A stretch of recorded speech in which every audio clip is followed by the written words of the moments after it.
What if I told you that during the height of the Roman Empire, a shadowy group secretly controlled the flow of gold, grain, and goods across the Mediterranean?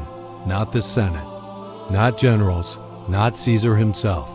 This was a society so secret, their names were erased from history, and their power shaped the fate of empires, without anyone ever knowing. The Mediterranean in Roman times was the lifeline of the empire.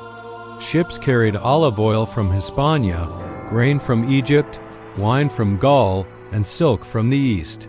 Whoever controlled trade, controlled wealth, controlled armies, controlled politics. But power like this attracts more than ambition.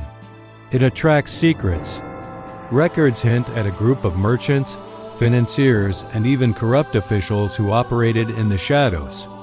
They weren't senators. They weren't soldiers. They were invisible, but their reach was everywhere. Some called them the Maritime Syndicate. Others only referred to them as the silent partners of Rome.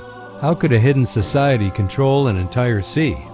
Secret docks and warehouses, bribed port officials, hidden fleets of armed ships, exclusive contracts with powerful families.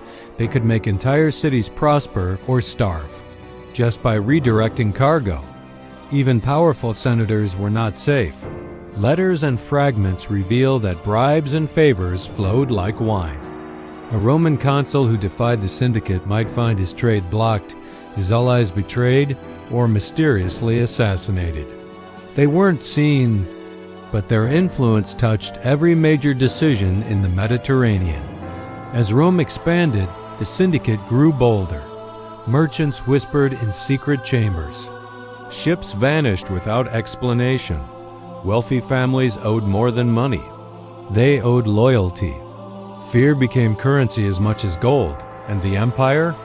Rome never truly saw it coming. Historians discovered strange markings on merchant seals, coins, and warehouse doors, a symbol of intertwined waves or a stylized trident. These marks were invisible to the untrained eye, but to the syndicate, they were everything, a sign of allegiance and control. By the 3rd century, the syndicate had infiltrated almost every major port. Their influence shaped trade, politics, and even wars without ever stepping into the Senate. Some scholars believe they may have even funded rebellions and coups to protect their monopoly. Unlike emperors or generals, they left no statues, no writings, no tombs. Everything we know comes from fragmented letters, merchant logs, and whispers in the margins of historical texts. The closer Rome came to uncovering them, the faster their traces vanished. So who were they really? Were they a single group or a network of secret guilds? Were they criminal masterminds or silent guardians of commerce? We may never know. But one thing is clear: the Mediterranean we read about in history was not just shaped by emperors. It was shaped by those who thrived in the shadows. This is the hidden, untold story, a true lost page of history.